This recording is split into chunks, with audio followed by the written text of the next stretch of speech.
Alors, bonjour et bienvenue dans les locaux du siège de la CIMAD, Association de solidarité active pour l'accompagnement des personnes étrangères pour défendre leurs droits et leur dignité, qui existe depuis 85 ans maintenant. Nous sommes très heureux d'accueillir cette conférence de presse ce matin. Alors, l'endroit où nous sommes, c'est donc le siège, et la CIMAD est membre du collectif des associations citoyennes. Et très heureuse des travaux de l'Observatoire et surtout du second volet qui nous propose des pistes concrètes aujourd'hui, nous en tant qu'association. On est pris dans un paradoxe parce qu'on doit mener des missions et que ces missions sont coûteuses. Et ces missions devraient être menées par l'État lui-même, de défense et de solidarité. Et malheureusement, aujourd'hui, on doit faire face à des baisses de subventions publiques énormes. Et donc, aller vers une mise en concurrence des associations elles-mêmes pour des financements privés. Donc c'est une réelle difficulté et c'est aussi l'intérêt d'un collectif d'associations citoyennes d'être ensemble pour éviter cette loi du diviser pour mieux régner. Donc écoutez, je suis très heureuse de lancer aujourd'hui cette conférence de presse. J'ai hâte de connaître les pistes concrètes qui s'offrent à nous et je passe la parole à Marianne Langlais, la coordinatrice de l'Observatoire. Merci beaucoup. Merci beaucoup. Merci à toutes et tous, merci d'être là. Merci à la CIMAD de nous accueillir. Merci aux contributeurs et contributrices de ce rapport, parce qu'il s'agit vraiment pour ce deuxième rapport d'une écriture collective. Et merci aux intervenantes et intervenants qui sont à côté de moi. Je vais peut-être commencer par vous les présenter. Il y aura Jennifer Niels qui est en visio de l'association belge d'éducation permanente qui s'appelle FESEFA. Thomas Chevalier qui est sociologue, membre de notre conseil scientifique. Gianluca Mengosi qui est de l'association d'éducation populaire qui n'a pas pu être en visio mais qui nous a envoyé une vidéo de l'association d'éducation populaire italienne qui s'appelle Arci. Et Martin Bobel, qui est co-rapporteur de l'avis du CESE, qui s'intitule « Renforcer le financement des associations, une urgence démocratique ». Et enfin, Patricia Koller, de l'Union fédérale des structures d'intervention culturelle, de l'UFISC et du Mouvement pour l'économie solidaire. Donc on est réunis aujourd'hui pour la sortie du deuxième rapport de notre observatoire citoyen de la marchandisation des associations. Je vous rappelle que l'observatoire s'est créé en 2022 et qu'il a sorti d'abord un premier rapport en février 2023 qui s'appelait « Marchandisation et financiarisation des associations, décryptage d'un processus » et qui a eu pour objet de poser un peu le paysage et essayer de commencer à explorer ce qu'on entendait sous ces processus de marchandisation et de financiarisation. Ce deuxième rapport, il poursuit le décryptage des processus de marchandisation et de financiarisation et il explore aussi les pistes possibles de démarchandisation. On est donc on est 17 associations et réseaux à avoir rejoint l'observatoire, à porter cet observatoire, et un conseil scientifique d'une quinzaine de chercheurs, chercheuses. Parmi les 17 réseaux, on a justement l'association Arci italienne qui vient de nous rejoindre, et puis une association belge aussi. Donc ce n'est pas uniquement français, et c'est intéressant aussi dans ce qu'on va développer. Donc, ce que je voulais aussi vous dire, c'est que dans ce deuxième rapport, contrairement au premier où c'était vraiment un peu posé, tous les travaux qu'avait fait le CAC, et puis c'était une écriture, on va dire, j'étais plus à la manœuvre de l'écriture, ce deuxième rapport, c'est vraiment une écriture plus collective, avec à la fois des écritures académiques et à la fois des écritures à partir de savoir d'expérience, de savoir associatif. Et donc vous verrez, il y a des parties qui sont avec un petit liseré bleu et qui sont des parties en pratique où on part vraiment de l'expérience des associations, l'expérience de terrain. Donc dans le premier rapport, pourquoi on montre le truc là? Comment j'enlève ça? Hop. Hop. Bon, Voilà. Dans le premier rapport, on avait vu que la transformation des financements associatifs, qui était un effet conjugué à nos yeux du marché unique européen, de l'entrée dans les années 80 d'une nouvelle gestion publique qui était finalement une déclinaison technique à nos yeux du projet néolibéral qui engageait un recul de l'État social au profit de financements privés. Finalement, ces effets conjugués ont provoqué un glissement de la subvention vers de la commande publique et donc vers de la recherche de financement privé, voire de l'investissement privé dans les associations. Donc là, je vous ai fait un slide avec tous les effets qu'on connaît maintenant bien, qu'on a pu bien identifier, à la fois dans notre premier rapport, mais qui ont été en plus vraiment confirmés par tout le travail qui a été fait ensuite pour l'avis du CESE sur le financement des associations, donc vraiment appuyé sur des ressources fortes, puisqu'il y a eu 6000 personnes qui ont répondu pour ce rapport et beaucoup d'auditions. Donc on a maintenant vraiment une définition de ce qu'on entend sous le terme de marchandisation. Donc je vous ai fait ce slide, mais ce que je voudrais faire, et puisqu'on est à la CIMAD, je voudrais surtout vous montrer comment ce processus de marchandisation est finalement un puissant vecteur d'affaiblissement de la faculté d'interpellation des associations et finalement un puissant vecteur de répression des libertés associatives et un puissant vecteur dans le temps long. Puisque si on prend l'exemple de la CIMAD, et je sais qu'il y a des personnes de la CIMAD dans la salle et qui pourront intervenir ensuite dans le débat pour nous en dire un peu plus, mais si on prend l'exemple de la CIMAD, donc les centres de rétention administrative sont créés dans les années 80 et à peu près à la même époque, la CIMAD obtient la possibilité de rentrer dans ces lieux de privation de liberté pour permettre l'accès aux droits des personnes. Dès le début, elle est attaquée. Dès le début, c'est une bataille. Et en 2009, Brice Hortefeux, alors ministre de l'Intérieur, qui n'avait cessé de décrier la CIMAD et déjà de faire des attaques politiques fortes, décide de passer par un marché public, organise un marché public de l'intervention dans les centres de rétention qui a pour effet de partager la présence associative dans les centres de rétention entre 6 associations différentes. Parce que jusqu'alors, seule la CIMAD intervenait dans les centres de rétention et seule la CIMAD permettait de faire sortir chaque année, à travers un rapport, ce qui se passait dans ces lieux. Et ce rapport vraiment portait une parole assez forte de ce qui se passait, enfin des atteintes aux droits qui avaient lieu dans ces lieux. Et à cette époque, je vous cite ce que disait la CIMAD dans une tribune parue dans Libération, donc en 2009 déjà. Cette mise en concurrence des associations par le gouvernement va se traduire par des missions éclatées et morcelées, par une absence de politique coordonnée et de vision globale de ce qui se passe dans les centres de rétention administrative, et par le choix de prestataires qui seront les moins critiques et donc les moins efficaces dans la défense des droits des étrangers. On va dire que c'est un peu ce qui s'est passé, mais finalement, c'était encore trop, puisqu'aujourd'hui, on voit ce qui se passe.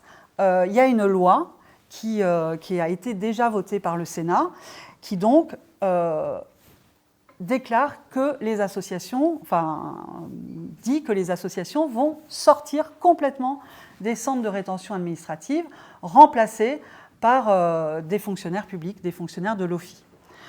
On voit là donc comment le processus il est très long, lent, mais qu'il allie à la fois un processus de marchandisation pour finalement arriver à réprimer les libertés associatives, à étouffer leur capacité d'interpellation. Donc voilà un peu l'exemple que je voulais vous donner pour un peu illustrer ce que j'ai mis dans ce slide.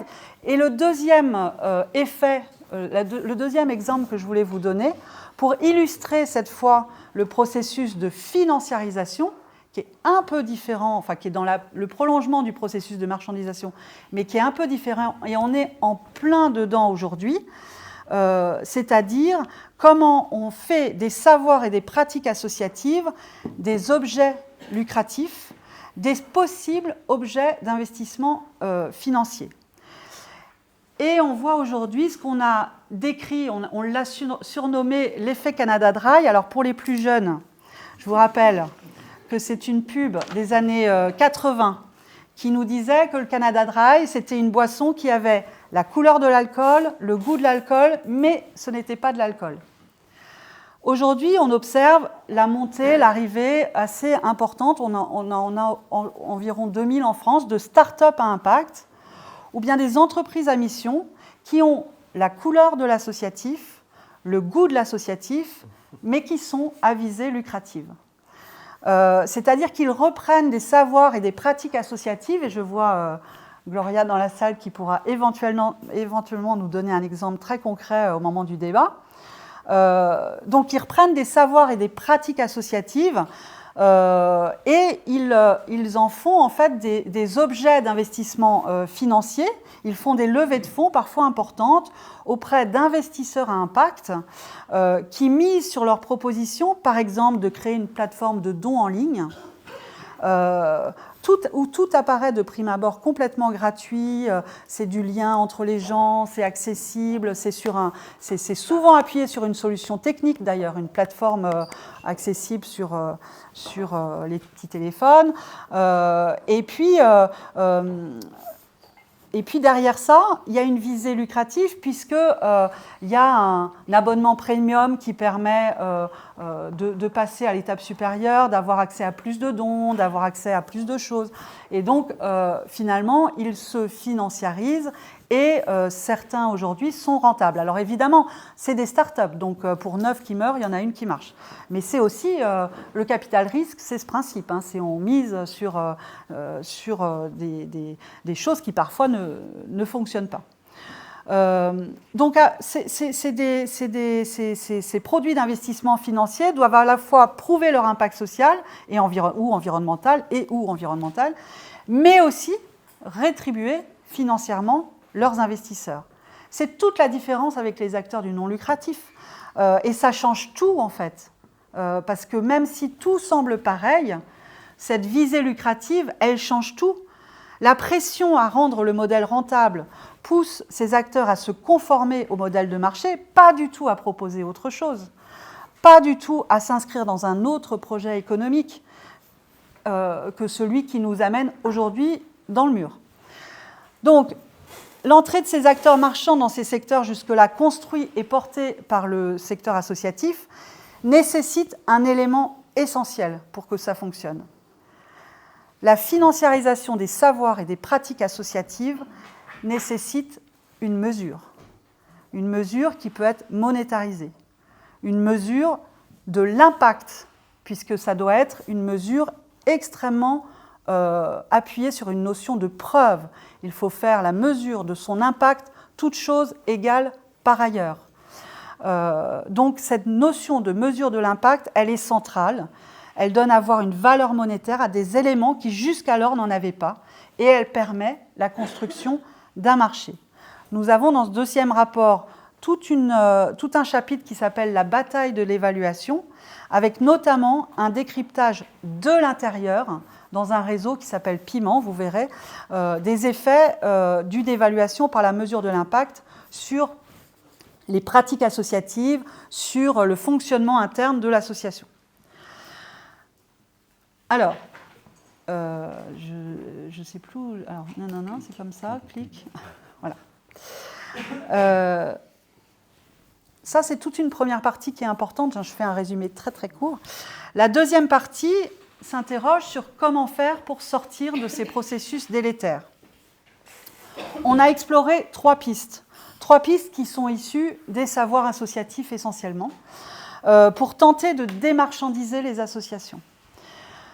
La première piste, c'est de s'inspirer de la proposition de sécurité sociale de l'alimentation.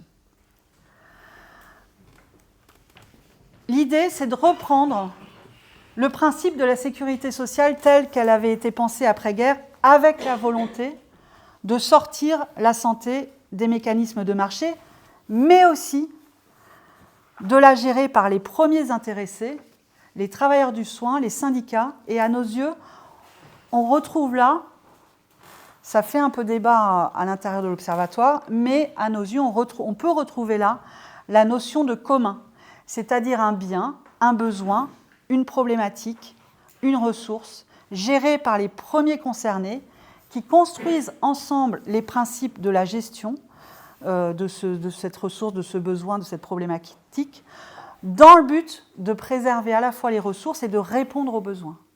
Donc c'est un peu ce double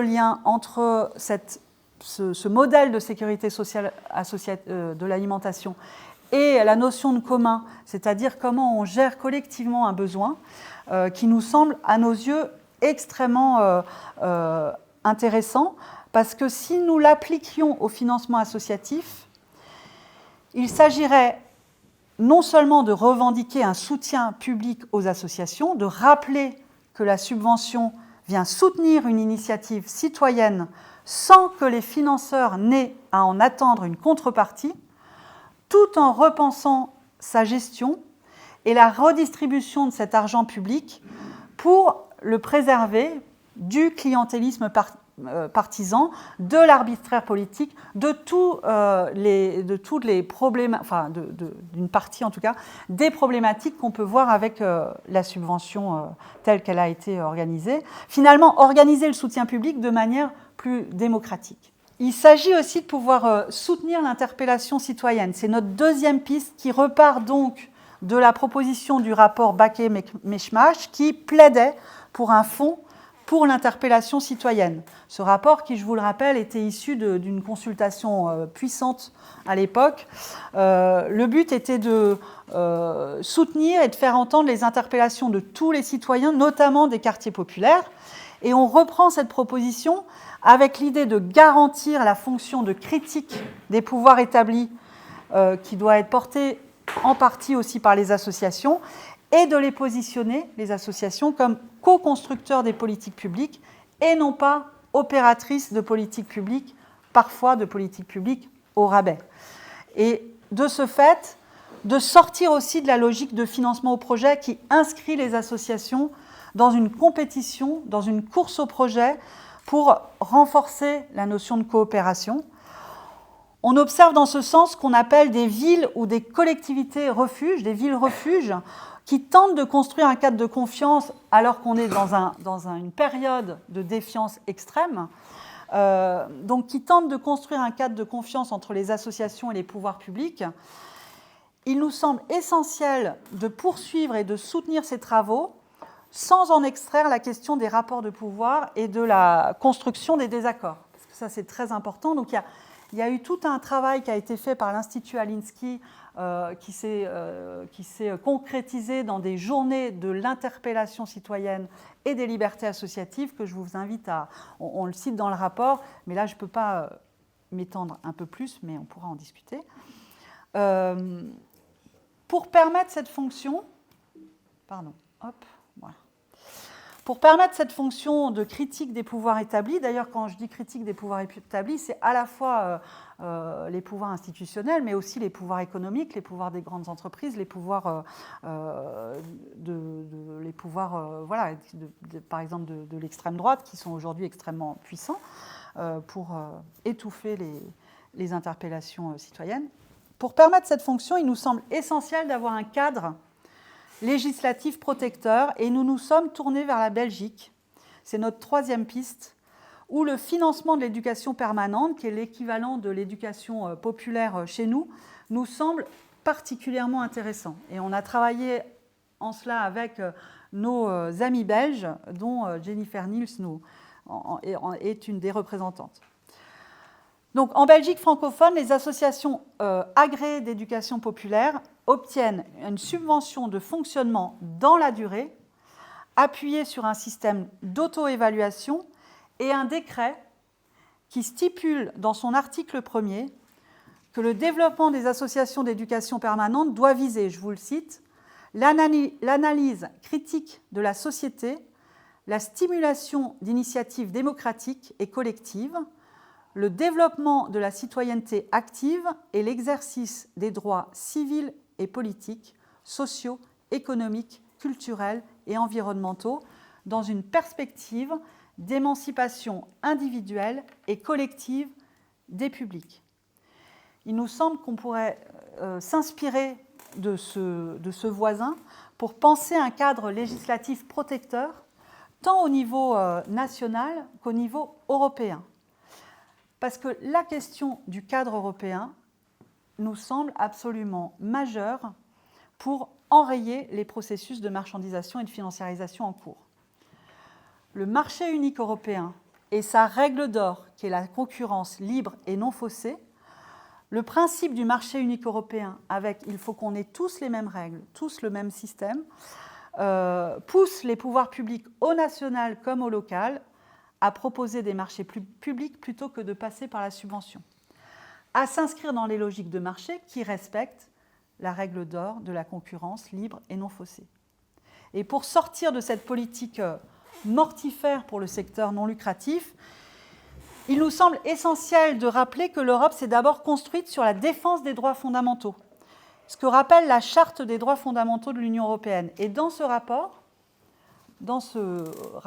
deuxième rapport, il y a un texte que je vous invite à lire de Jean-Michel Lucas, que je vais vous citer là, qui considère que le dispositif belge de soutien au fonctionnement porte en lui les valeurs politiques essentielles que l'Union entend promouvoir à travers sa Charte des droits fondamentaux. Dignité, liberté, égalité, solidarité. En ce sens, l'exemple belge de soutien aux associations ne devrait-il pas devenir le modèle à encourager au nom des valeurs d'intérêt général de l'Union ? Ne devrait-il pas inspirer les autres États en les incitant à minorer le poids de la logique concurrentielle dans leur politique publique et répondre alors un peu mieux aux crises démocratiques qui secouent l'Europe. Pour finir, et avant de passer la parole à Jennifer, il nous semble essentiel de soutenir la fonction politique des associations, c'est-à-dire leur participation à la vie de la cité dans une perspective d'intérêt général qui appelle aujourd'hui, face aux urgences sociales et environnementales, une bifurcation radicale vers une autre économie. Nous, dans ce rapport, on propose, on a dans nos membres la Maison commune de la décroissance, on propose une économie de la décroissance qui n'est pas une économie du moins, mais une économie du mieux. Et ça nous semble effectivement important de s'inscrire dans ce projet-là. Je vais laisser maintenant la parole à Jennifer Nels de la FESEFA, qui est donc une association belge d'éducation populaire, qui va nous montrer comment ce décret s'inscrit, qu'est-ce que ça veut dire pour la Belgique, enfin pour la Belgique francophone, et comment ce petit îlot de l'éducation permanente en Belgique s'inscrit aussi dans un cadre compliqué de marchandisation des associations en Belgique. Jennifer, je te passe la parole, et donc pour ça, j'arrête le partage. Bonjour tout le monde. Est-ce que vous m'entendez bien ? Oui, très bien. Oui. Ok, super. Merci Marianne. Mais donc je vais vraiment centrer mon intervention sur le présentement du financement des associations d'éducation permanente en Belgique francophone et aussi où on en est aussi au niveau de l'actualité aujourd'hui. Peut-être juste quelques repères historiques tout de même au niveau de l'organisation du secteur associatif en Belgique. Une loi clé, vraiment une date clé pour nous, c'est vraiment 1921, qui est la loi sur les associations sans but lucratif, donc l'équivalent de la loi 1901 pour vous. Et à partir de cette période-là, c'est le début du financement d'activités, d'associations, plutôt de manière ponctuelle. Jusqu'aux années 70, on est vraiment dans des subventionnements ponctuels. Dans les années 60, on commence à subventionner plutôt des emplois. Donc, on a des programmes qui sont là pour essayer de résorber le chômage, mais il y en a certains qui existent toujours et qui finalement sont venus pérenniser le travail au sein des associations. Et dans les années 70, alors je ne vais pas expliquer en détail le fonctionnement institutionnel de la Belgique, mais c'est quand même important parce que c'est la création de ce qu'on appelle les communautés culturelles, c'est-à-dire qu'en Belgique, on a plusieurs entités, on a le fédéral, on a aussi des communautés culturelles, on a aussi des régions, qui se partagent des compétences. Et les communautés, donc ce qu'on appelle pour nous la communauté française, elle gère tout ce qui est matière culturelle depuis les années 70. Et donc, à partir de ce moment-là, la communauté française a commencé à subventionner structurellement les différents secteurs culturels. Et donc, à chaque fois, on a créé un décret, donc c'est l'équivalent d'une loi, et chaque décret gère un secteur, en fait. Donc, nous, il y a le décret éducation permanente, mais il y a aussi un décret pour les organisations de jeunesse, pour les centres culturels, etc. Ce qui est important aussi, c'est que l'éducation permanente, elle est vraiment inscrite dans les politiques culturelles et socio-culturelles en Belgique francophone. Donc notre premier décret, il date de 1976. Et à ce moment-là, il est plutôt là pour financer des institutions. Donc il reconnaît des organisations qui mènent une action d'éducation permanente avec des publics adultes et il finance les institutions. Faut savoir qu'il était soutenu par le politique, ce décret. À la manœuvre, on avait les deux gros mouvements ouvriers, chrétiens et socialistes qui étaient en lien avec les partis politiques. Donc il y a vraiment un soutien du politique dès le début au financement de l'éducation permanente. On a eu un nouveau décret en 2003 suite à une évaluation. Et là, on est plutôt allé vers une logique de financement d'activités. Donc on ne finance plus les associations de manière globale, mais on les finance pour des types d'activités qu'elles doivent aussi justifier dans des rapports d'activité. Et puis il y a eu aussi une modification du décret en 2018 où on a un peu allégé les critères quantitatifs. Il y a vraiment une base qualitative dans ce décret, et Marianne l'a abordé, c'est l'article 1er. Toutes les associations doivent respecter les finalités qui sont inscrites dans cet article 1er, qui pose vraiment la définition de l'éducation populaire en Belgique francophone. On y retrouve vraiment les principes de l'éducation populaire. Et cet article expose que les associations, elles doivent développer une prise de conscience, une connaissance critique des réalités de la société chez les adultes. Elles doivent les aider à développer des capacités d'analyse et des attitudes de responsabilité, de participation active. Et on est vraiment dans une visée de transformation de la société qui est inscrite telle qu'elle dans ce décret. Donc c'est vraiment le pouvoir qui finance son contre-pouvoir depuis 1976. Alors, aujourd'hui, en Belgique francophone, on a 272 associations qui sont reconnues et financées. Il y a diverses tailles, elles travaillent sur diverses thématiques, elles vont avoir un impact territorial parfois très petit au niveau local et puis beaucoup plus grand et toucher tous les publics francophones. Elles ont des publics cibles très diversifiés. Et elle s'adresse principalement à des publics adultes avec un accent sur les publics dits populaires. Il y a d'autres décrets pour les publics plus jeunes, comme j'ai dit. Il y a différentes phases dans la reconnaissance. Il y a d'abord une première procédure qui mène à une reconnaissance déterminée de 3 ans. Et ensuite, au terme d'une évaluation, on est dans une reconnaissance à durée indéterminée avec tout de même une évaluation qui est déposée tous les 5 ans. Ce qui est intéressant de savoir, c'est que cette évaluation, elle va être traitée par différents acteurs qui vont donner leur avis, et c'est au final la ministre de la Culture qui va trancher. Et donc il y a un avis de l'administration et de l'inspection de la culture, qui sont des services propres à la communauté française, mais il y a aussi des représentants du secteur qui vont remettre un avis via un conseil d'avis qui s'appelle le Conseil supérieur de l'éducation permanente, et la ministre va vraiment trancher sur base des 2 avis. Alors une association peut perdre sa reconnaissance, si à un moment elle ne respecte plus certains critères. Elle peut aussi connaître une baisse de financement si encore une fois certains critères ne sont pas respectés. Elle peut aussi connaître une augmentation dans les limites budgétaires, et ça je vais y revenir parce que c'est assez d'actualité. Et puis on peut avoir des nouvelles demandes de reconnaissance de nouvelles associations tous les ans qui essayent de rentrer dans le processus. Et si les critères sont respectés et qu'il y a des financements, alors on peut avoir des nouvelles associations reconnues.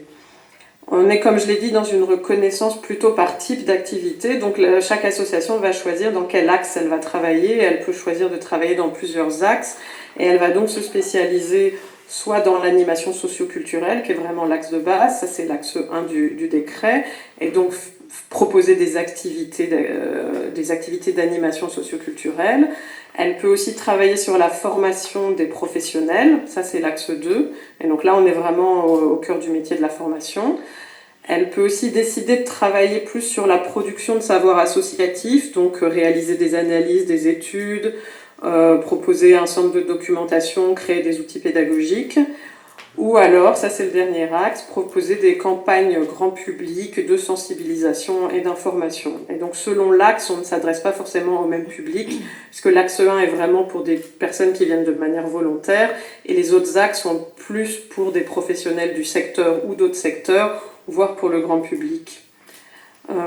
Au niveau du subventionnement, c'est donc un subventionnement structurel avec des forfaits sur base de la catégorie dans laquelle est inscrite l'association.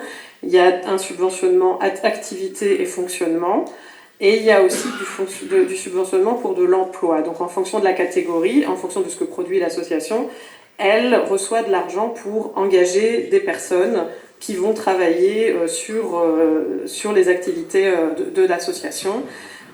Et il faut savoir aussi que cet argent, il est là pour rémunérer des personnes qui vont être rémunérées avec des salaires minimaux, c'est-à-dire il y a aussi des barèmes à respecter. Donc on finance les associations pour qu'elles puissent recruter des personnes pour travailler à leurs activités d'éducation permanente. Les montants, ils sont inscrits dans les textes et ils peuvent être aussi indexés, et en règle générale, ils sont indexés tous les ans en fonction de l'indexation, en fonction de l'inflation, etc. Et alors les montants, j'ai pas les montants exacts en tête, mais je pense que la plus petite association doit, à mon avis, toucher autour de peut-être 7 000, 8 000 euros quand elle a vraiment une activité très très locale et elle n'a même pas là d'argent pour recruter des personnes. Et les plus grandes, je pense que ça arrive à 2 800 000, plus ou moins, pour les énormes structures qui sont dans les 4 axes et qui ont une activité qui couvre vraiment tout le territoire Wallonie et Bruxelles. Mais à côté de ça, il y a aussi des aides à l'emploi dont j'ai parlé et des postes subventionnés au niveau de l'emploi qui sont aussi structurels. Au niveau de la justification, il y a un rapport d'activité à remettre tous les ans et il y a quand même des critères quantitatifs assez précis à respecter, que ce soit un nombre d'heures d'activité ou un nombre de productions à remettre. Au niveau du qualitatif, on est vraiment dans le respect de l'article 1er et aussi pour chaque axe, il va y avoir des critères qualitatifs spécifiques à remplir aussi. Et on n'est pas dans de la justification sur facture, on est vraiment dans une justification globale. L'association remet son rapport annuel d'activité, ses comptes, et on ne va pas aller vérifier les montants exacts. Si à un moment l'inspection soupçonne qu'il y a peut-être une mauvaise utilisation des financements, là elle va aller faire une analyse financière plus conséquente. Mais on est vraiment sur de la justification globale. Pour l'emploi, on va vérifier que les postes ont bien été occupés et que les personnes ont bien travaillé effectivement pour les missions pour lesquelles elles sont recrutées. Un principe qui est vraiment important, et ça c'est propre à la Belgique, c'est vraiment le principe de concertation. Comme je l'ai dit, il y a des avis qui sont réalisés aussi par des représentants du secteur, mais il y a aussi des discussions et des rencontres assez récurrentes entre les personnes qui travaillent à l'administration, les représentants du secteur via ce conseil supérieur ou via la FESEFA où je travaille, puisqu'on est la fédération qui représente le secteur, et on a aussi des rencontres avec les représentants de la ministre du cabinet ministériel. Et si, par exemple, pour modifier le décret, qui doit être évalué tous les 10 ans, là, tous les acteurs vont être associés à cette évaluation et on ne peut pas juste modifier le décret de manière unilatérale parce que le politique le veut. Il y a quand même tout un principe de concertation qui est écrit aussi dans le décret. Voilà, ça c'était en gros pour comment ça se passe au niveau du financement et de la reconnaissance. S'il y a des questions plus tard, je pourrais y répondre. Mais peut-être pour résumer un petit peu ce qui me paraît être le plus avantageux au niveau de ce financement, et puis peut-être les inconvénients ou les menaces qu'on voit apparaître aujourd'hui. Effectivement, ce qui est le plus bénéfique, c'est qu'on a une base juridique qui est le décret, et les choses sont écrites clairement dedans, et le décret ne peut pas être modifié comme ça du jour au lendemain. On a ce principe de concertation qui est à l'œuvre entre les différents acteurs, et on a un financement structurel qui peut être évolutif en fonction de l'évolution des besoins des associations, avec des montants qui sont inscrits dans les textes. On a une justification financière globale, donc pas de justificatif et de facture à produire, et une base qualitative avec une logique émancipatrice, une logique d'auto-évaluation réflexive aussi, qui doit être menée par l'association tous les 5 ans dans le cadre de son évaluation, Et ce sont les associations qui définissent elles-mêmes les enjeux, les thématiques sur lesquelles elles travaillent, sur base de diagnostics de société, diagnostics de terrain. Elles déterminent aussi leurs objectifs, leurs modalités d'action et leurs méthodes. Ça, c'est sur le papier. Ensuite, ce dont on se rend compte, c'est que on a des textes légaux qui sont très complexes et qui sont vraiment sujets à interprétation. Ça veut dire que nous, de notre côté de fédération, on doit faire un gros travail pédagogique auprès de nos associations, mais aussi qu'on est en discussion et parfois en tension avec les services de l'administration sur des interprétations sur lesquelles on n'est pas d'accord.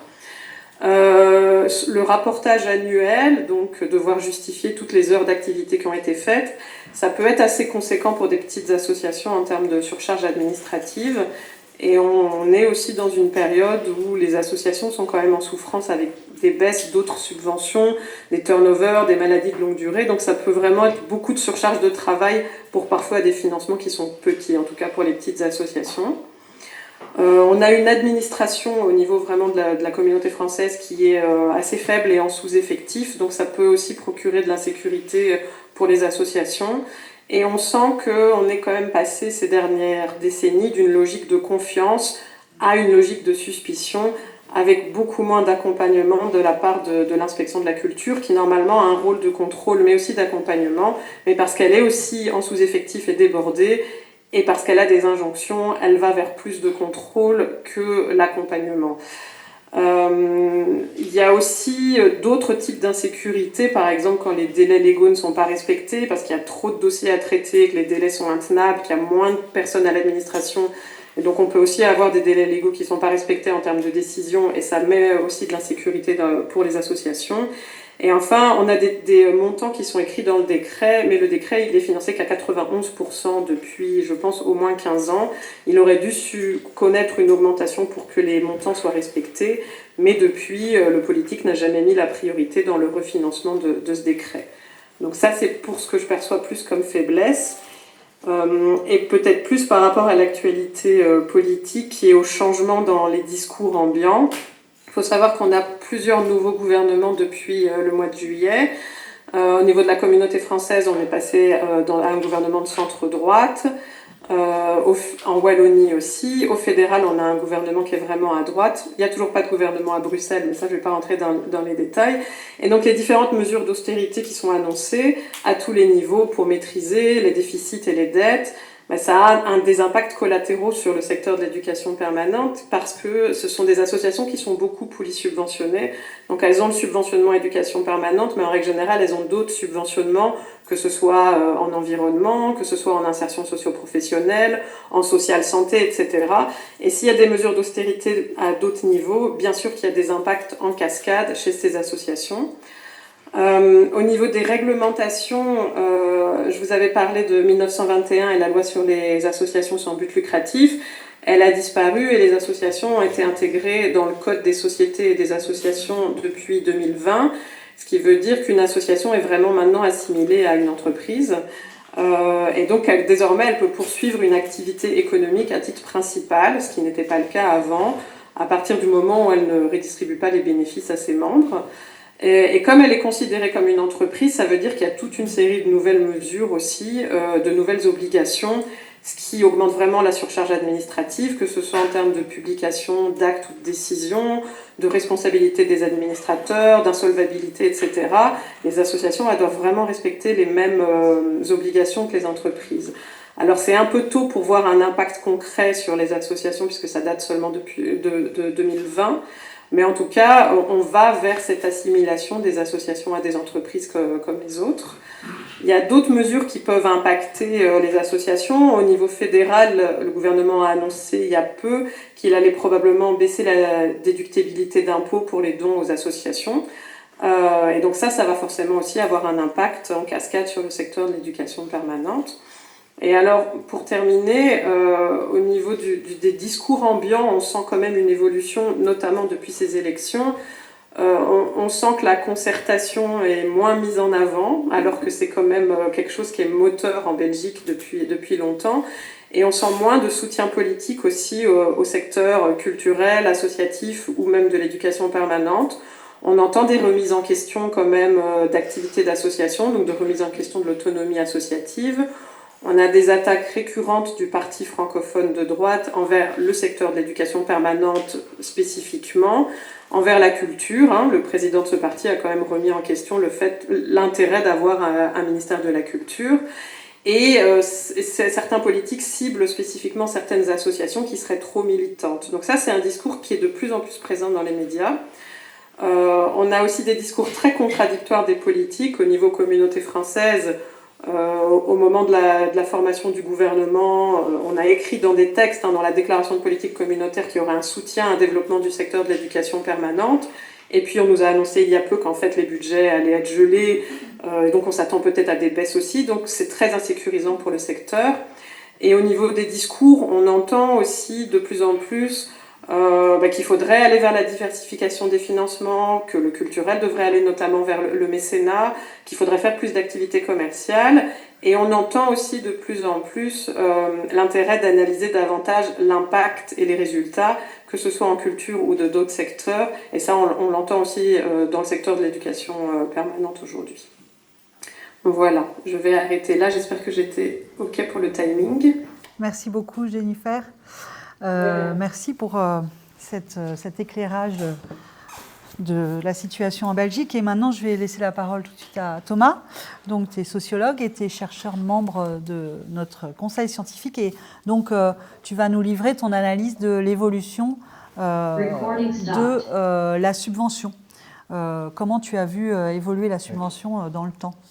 Oui. Merci beaucoup, merci d'être là. Donc, moi, mes recherches portent donc sur les usages, je dirais, de la subvention, les financements associatifs et dans différents contextes nationaux aussi. Et donc, elles me conduisent à nourrir les réflexions notamment de l'Observatoire. Et j'ai commencé à m'intéresser d'ailleurs à l'exemple de l'éducation permanente en Belgique dans le cadre d'une enquête qui est en cours de lancement. Cet exemple, en fait, juste pour démarrer, il nous montre que si les différents pays sont concernés par des dynamiques communes et notamment on peut aborder l'idée de marchandisation dans plusieurs cas, on le voyait ici, il y a quand même le fait que les usages de la subvention, l'évolution de ces usages, ils dépendent de dynamiques nationales spécifiques. Avec l'éducation permanente, la Belgique donne un exemple, je dirais, de reconnaissance institutionnelle de ce que je proposerais d'appeler un droit à la subvention, qui est assez intéressant. Et alors que les subventions qui proviennent des appels à projets en Belgique, ça n'a pas été dit ici, elles sont nommées des subventions facultatives. Ce qui est quand même intéressant, ou semi-facultatives, il y a aussi. Donc implicitement l'idée qu'il y a une part des subventions qui sont nécessaires, incontournables, car en fait l'action publique, le service public en dépendrait. Et donc cette forme de droit à la subvention, elle est très intéressante à observer du côté français, parce que les élus qui décident de plus en plus brutalement de couper les financements qui étaient reconduits régulièrement depuis des années, parfois des décennies, ils se justifient souvent justement par l'idée que la subvention n'est pas un droit. En aucun cas, le fait d'avoir financé des assos pendant des années et donc dont certaines activités qui sont liées à l'action publique, dans le cadre donc des politiques publiques qui ont été organisées parfois donc avant que les élus arrivent, en aucun cas ce fait-là ne devrait les contraindre, ils restent souverains. Et donc, face au cas belge, on est invité, nous, à revenir un peu sur notre propre histoire française de l'évolution des usages de la subvention et donc du sens qu'on lui a donné jusqu'ici. Où en est-on du coup de la subvention publique comme moyen de financer les associations aujourd'hui ? Doit-on s'étonner du fait que celle-ci soit devenue un instrument, donc un moyen d'instrumentaliser les associations, de neutraliser leur capacité citoyenne ?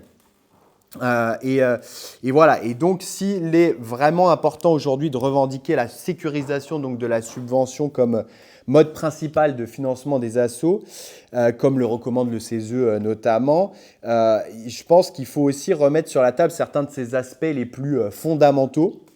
Et donc voilà, dans mon propos là aujourd'hui, j'aimerais revenir sur 3 temps, mais surtout 2 temps de réflexion, le passé, le présent et donc l'avenir qui reste à écrire, et notamment avec les pistes du rapport aujourd'hui. Mais avec un préalable important de cette réflexion qui est vraiment, et la différence avec notamment l'éducation permanente ou d'autres décrets en Belgique, qui concerne vraiment donc la forme juridique de la subvention en France. Donc celle-ci, si vous voulez, la subvention, elle a pendant longtemps existé sans véritable cadre juridique, jusqu'aux années 2000-2010. Et pendant le XXe siècle et même encore aujourd'hui, en fait, une dimension centrale de celle-ci, ça reste qu'elle est le fait du prince. Elle est donc vraiment, a fortiori des élus qui ont donc la souveraineté et qui décident, qui ont la souveraineté de la retirer sans véritable justification. Si elle s'est engagée, elles n'ont plus le droit, mais comme elles sont annualisées, elles ont le droit finalement l'année d'après de dire non, ça ne concerne plus, voilà, et donc d'attendre aussi que les conventions pluriannuelles se terminent. Et ça, on doit s'en souvenir notamment aussi dans le contexte actuel avec le contrat d'engagement républicain, dont l'utilisation pour retirer des subventions en fait paraît souvent contre-productif pour les élus les plus avisés. C'est souvent ceux qui retirent en activant le contrat d'engagement républicain. En fait, on leur dit « t'as fait une bêtise là », parce qu'en fait, il suffit d'attendre juste que le financement se termine l'année courante et puis de ne pas le reconduire. Et donc voilà, donc premier temps de réflexion donc, sur le passé. D'abord, le fait de réinscrire donc, le développement de la subvention comme moyen de financer les associations et donc de développer un secteur associatif professionnalisé, de le réinscrire dans l'histoire du développement de l'État, donc au sens large, donc avec les collectivités, la décentralisation notamment. Entre l'après-guerre et je dirais les années 70-80, on a deux usages qui peuvent être distingués, qui ont pu se juxtaposer, qui sont les usages clientélistes et les usages redistributifs. Du côté des usages clientélistes, pour aller vite, c'est l'idée que voilà, c'est le fait du prince et du coup, c'est logique. La subvention a toujours servi aux élus, notamment locaux, pour soutenir les associations qui étaient proches d'eux et de leurs partis politiques. Et à cet égard, la subvention n'est pas très éloignée d'un échange de faveurs plus ou moins occulte. Voilà, et donc là, c'est le deuxième usage. Il y a eu un vaste mouvement qui s'est surtout donné à voir, c'est un phénomène de développement donc de l'État-providence, des politiques sociales, en s'appuyant donc sur les associations et qui s'est aussi articulé donc à un mouvement de démocratisation de l'action publique. Et ce mouvement, donc, qui s'est notamment concrétisé par le développement de l'éducation populaire aussi, n'est pas dissociable donc d'un rapport de force d'après-guerre très marqué par la puissance encore des mouvements ouvriers, des partis de gauche, des mouvements sociaux, et qui contraignent alors les forces les plus réactionnaires au compromis, à accepter des formes donc, de redistribution pour limiter les inégalités, assurer une cohésion sociale. Et donc la subvention qui est alors devenue donc, une forme de redistribution, au même titre, je dirais, que les allocations, même si la différence, c'est qu'elles ne bénéficient le plus souvent aux plus déshérités que indirectement, par le biais de services permettant l'accès à un certain nombre de ressources non monétaires, donc l'accès à la culture, à des relations sociales, aux ressources critiques qui permettent d'analyser justement, de prendre conscience des rapports de domination dans lesquels les personnes peuvent être prises, et donc aussi des ressources pour s'organiser et éventuellement lutter ensemble. Et pour une part, donc, la subvention, elle a aussi rejailli par l'accès à l'emploi associatif. Il y a aussi l'emploi associatif qui représente alors une voie d'ascension sociale pour un certain nombre de personnes, même si on sait aussi que l'emploi associatif a été largement investi par certaines fractions des classes moyennes qui y voient une manière de s'engager professionnellement pour l'intérêt général sans que ce soit par la fonction publique.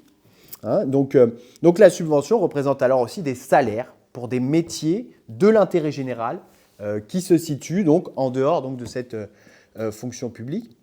Et donc là, on est dans la deuxième phase historique à laquelle, de réflexion que je propose de distinguer, qui correspond à partir des années 80 à une transformation donc, de ce rapport de force au bénéfice des forces capitalistes. On parle souvent de néolibéralisme. c'est l'idée que l'État va se réformer pour soumettre le plus de domaines possible de la vie sociale aux lois du marché. Et donc, ça passe bien sûr donc, par la privatisation d'un certain nombre de services publics, la poste, l'électricité, etc. Mais donc aussi par la managérialisation de l'action publique, c'est-à-dire des formes de sa gestion en imposant l'idée d'efficacité, voire de rentabilité derrière. Il y a cette idée-là. Et notamment, donc, minimiser les coûts. Et dans ce cadre, le partenariat avec les associations, par le biais des subventions, il reste tout à fait justifié, parce qu'il est moins coûteux, moins contraignant que de passer par donc, la fonction publique ou encore parfois par des marchés publics, même si aujourd'hui il y a des tensions, ça dépend des domaines souvent. Mais voilà, le problème dans ce cadre-là, c'est qu'il faut éliminer l'obstacle, c'est l'autonomie des associations. Dans ce cadre-là, c'est comme ça qu'il faut qu'on lise l'histoire aussi de ce qui nous arrive aujourd'hui. L'autonomie d'action donc, que laisse la subvention, en tout cas sur le papier. Et donc ça, c'est passé par tout un ensemble de dispositifs qui ont imposé finalement une contractualisation donc, de la subvention. La juriste Brigitte Clavagny, elle parle donc d'un brouillage de la notion de subvention qui a eu lieu par un certain nombre de dispositifs et dont le plus emblématique est l'appel à projet, qui est hyper important à remettre sur la table aujourd'hui parce qu'il a été complètement naturalisé, comme c'est l'instrument normal, incontournable, alors qu'en fait son instauration a été très récente. C'est début des années 2000, sa généralisation, c'est allé très très vite. Et donc aujourd'hui, c'est largement l'instrument, si vous voulez. On parle souvent de l'effet le plus évident qui serait une mise en concurrence des associations à la fois entre elles et avec le secteur lucratif. C'est vrai, mais donc moi, les recherches auxquelles j'ai pu participer, il y a un effet qui est en fait le plus latent, mais finalement le plus néfaste, qui est celui donc d'instrumentalisation des associations par l'autocontrainte. De plus en plus, on dit la subvention normalement c'est unilatéral et c'est pour soutenir des actions et en fait on sait que de plus en plus et qu'il ne faut pas qu'il y ait de cahier des charges par exemple et on sait que de toute façon de plus en plus le cahier des charges est dans l'appel à projet dès le départ que vont remplir les associations. Donc voilà, autour de l'appel à projet, il y a aussi donc toute une ingénierie de la gestion des partenaires à distance qui se donne à voir dans l'idée d'obtenir donc l'obéissance des associations. C'est vraiment tout en maintenant le récit du respect de l'initiative associative et en évitant aussi le risque juridique de requalification en marché public. Ça, c'est ce qu'ils ont en tête, en tout cas dans les institutions beaucoup. Et donc voilà, la subvention est donc de plus en plus réduite à un paiement en échange donc d'une prestation, mais il est enrobé dans une rhétorique de la crise budgétaire. C'est l'argent public se fait rare, ce qui justifie donc la lourdeur croissante du contrôle de ces usages, de même que le fait de demander toujours plus pour toujours moins d'argent. Et donc cette instrumentalisation, elle a joué un rôle diffus mais extrêmement puissant. On parle de dépolitisation de l'action associative, on peut aussi parler de neutralisation politique, neutralisation de la capacité citoyenne des associations.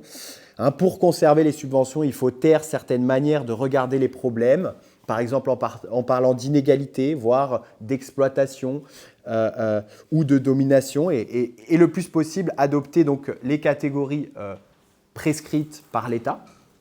Et donc ces dernières années, une nouvelle étape de ce développement et donc de cette phase historique s'est donnée à voir donc par cette neutralisation politique. Elle s'adosse à tout un dispositif de répression qui passe non seulement par le droit, la dissolution notamment, qui a connu un regain ces dernières années sous le mandat Macron, mais aussi donc les coupes-sanctions, lorsqu'une association a porté ou soutenu une action ou un discours qui va à l'encontre de la vision défendue par les différents niveaux de gouvernement.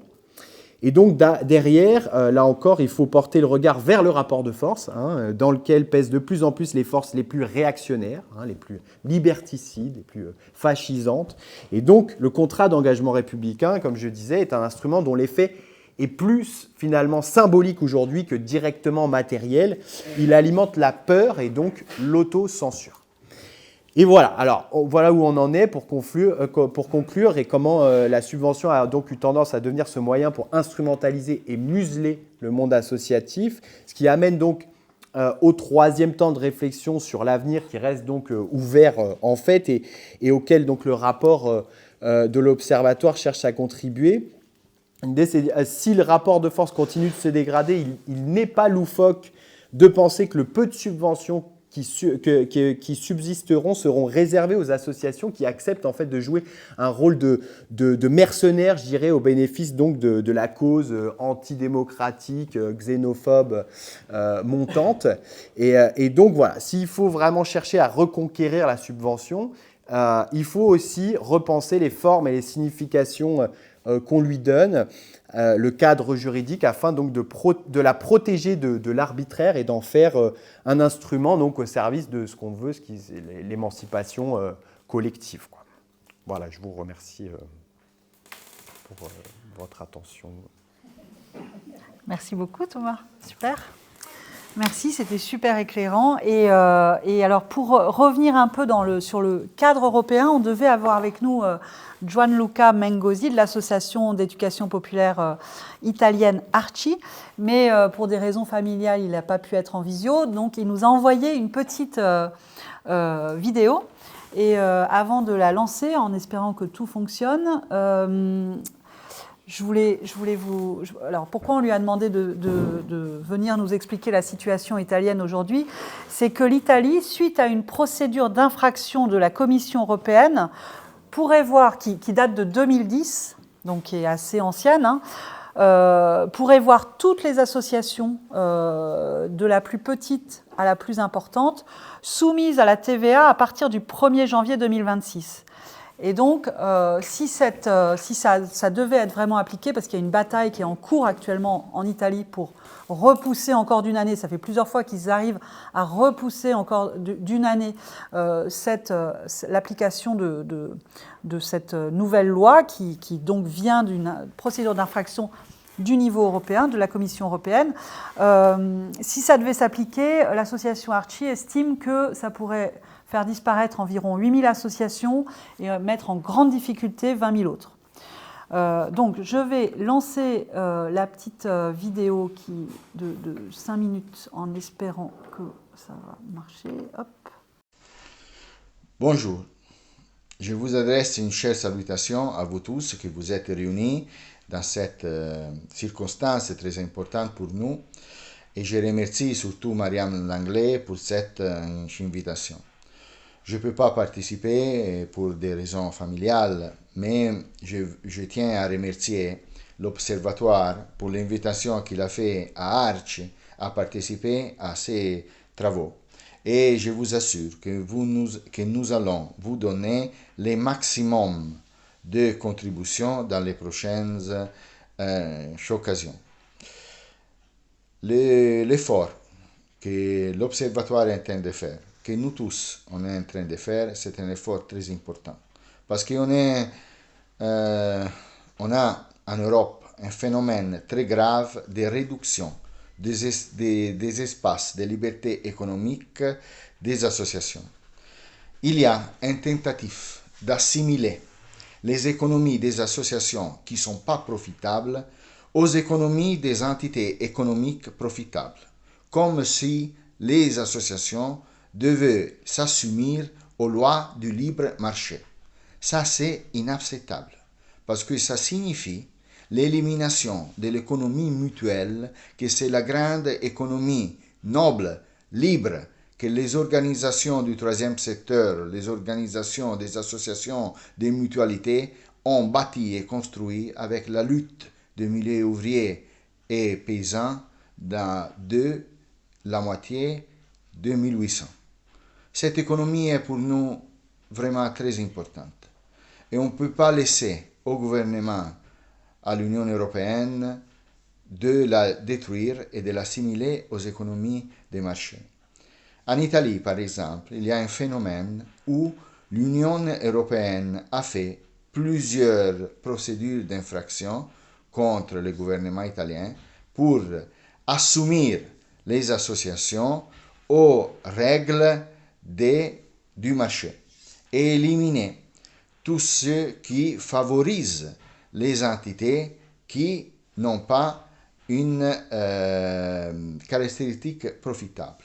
Par exemple, il y a la volonté d'introduire la TVA pour les petites économies des associations, c'est-à-dire les petites économies mutuelles, réservées seulement aux associés, pas sur le libre marché. Qui sont les petites économies d'échange, ce n'est pas des ventes, c'est des échanges, qui sont les revenus sur lesquels se base la possibilité des groupes dirigeants des associations de faire survivre les bâtiments, de faire survivre les activités sociales, de faire survivre toutes les possibilités de continuer à être présents sur leur communauté et sur leur territoire. Tous ensemble, on doit se dire que tout ça, notre revendication d'un espace économique typique des associations, ce n'est pas une question de privilège, c'est un droit. Nous, on est en train de réclamer un droit que les institutions européennes et nationales nous doivent reconnaître, parce que notre rôle social impose qu'ils nous reconnaissent cette spécifique typique des associations pas profitables. Cette pousse vers la réduction au marché de toutes les autonomies sociales doit être refusée avec force. On doit travailler ensemble pour trouver les instruments les plus appropriés pour lutter contre cette situation. Je vous remercie encore pour cette intention. Je vous salue. Je vous souhaite un agréable travail ce matin et je remercie encore les gens qui nous ont invités et je vous envoie toutes les salutations de Arci et la disponibilité à continuer ce travail ensemble. Merci encore. Voilà, et pour continuer sur la question du cadre législatif tant au niveau national que européen, Martin, est-ce que tu as été co-rapporteur de l'avis du CESE qui s'appelle « Renforcer le financement des associations, une urgence démocratique ». Comment construire un cadre législatif protecteur pour les associations, tant au niveau national qu'européen? Est-ce que tu peux nous donner un peu tes éléments d'analyse? Peut-être, moi je vous refais un petit élément d'introduction sur cet avis du CESE. En gros, le CESE, c'est donc troisième chambre constitutionnelle à côté de l'Assemblée nationale et du Sénat, qui a vocation à conseiller l'action publique. Et donc, de ce travail, on a fait un gros boulot de constat qui vient compléter les travaux du HCVA, du CAC avec l'Observatoire ici présenté. Et puis ensuite des préconisations d'action publique, et donc en gros principalement des préconisations d'évolution de la loi. Voilà. Peut-être dire que sur le fond, ce qui nous a permis au sein du CESE de produire un tel avis a été de se pencher sur la question démocratique. Voilà. Depuis tout à l'heure, on parle beaucoup de contre-pouvoir, mais je crois que ce qui nous a permis de rassembler au sein du CESE, je dirais, les orientations politiques plutôt de droite aux orientations politiques plutôt de gauche, parce que cet avis a été voté à l'unanimité au sein du Conseil, ça c'est une donnée importante, c'est de se donner le temps d'écouter la parole des militants et des militantes associatives, qu'ils soient salariés ou bénévoles, et de prendre la mesure de ce que serait notre société si elle se privait de l'engagement de tant de gens pour l'intérêt général. C'est-à-dire qu'on imagine assez facilement l'enjeu démocratique sur la question des contre-pouvoirs. Ça devient plus difficile de se projeter dans la dégradation de cet espace qui est un espace d'engagement de toutes et tous, sans forcément avoir des compétences de gestion, et c'est un des sujets qui nous arrive sur la thématique de marchandisation. Mais en gros, on tire aujourd'hui collectivement le constat, et c'est l'objet de ce deuxième rapport qui vient s'appuyer sur son premier, le processus de marchandisation est un processus de dégradation de l'espace démocratique, du fait qu'il est un processus de dégradation de la place des contre-pouvoirs, mais aussi des espaces qui permettent aux gens de s'engager au quotidien pour les autres. Et ça, je pense que c'est assez important. Et pour nous, la grande question, c'est quelle serait notre société sans le monde associatif, qu'est-ce que ça changerait pour les gens, mais aussi qu'est-ce que ça coûterait. À savoir que le monde associatif bénéficie évidemment de l'engagement bénévole, mais représente aussi un poids économique assez conséquent. Je fais juste peut-être le tout petit recadrage des chiffres. Le monde associatif, c'est 1,8 million de salariés, et donc 11% des salariés du privé. Donc globalement, l'apport contributif direct sur le plan économique est déjà extrêmement fort, mais ce qui est le plus fort, c'est son approche contributif non marchand. Voilà. Et celui-ci, évidemment, on ne sait pas le chiffrer. Ce qui va se rajouter au contexte de marchandisation actuellement, c'est un contexte conjoncturel budgétaire extrêmement austéritaire. Voilà. À savoir que le budget 2025 démarrait un long processus de réduction de la dépense publique à 40 milliards d'euros pour le budget 2025. À ce volume budgétaire, on estimait pour l'économie sociale et solidaire la perte de 190 000 emplois. Voilà. 190 000 emplois sur un budget 2025. Le budget 2026 annonce la même coupe budgétaire de 40 milliards, sauf qu'a priori, il risque de se diriger encore plus vers les collectivités territoriales. C'est-à-dire qu'on s'attend à ce que les dotations des collectivités territoriales, de l'État aux collectivités, soient beaucoup plus réduites que sur le budget 2024. Sachant que les collectivités territoriales sont parmi les pourvoyeuses d'argent public les plus conséquentes du monde associatif.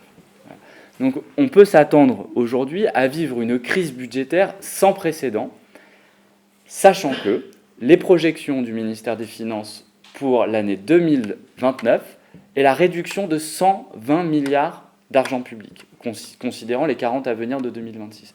Donc nous sommes dans un long processus de réduction budgétaire, avec, sur fond de tendance politique, le fait que tout ça doit se jouer sans nouvelles recettes supplémentaires. C'est-à-dire, en gros, on coupe de la dépense, on ne rajoute pas de la recette.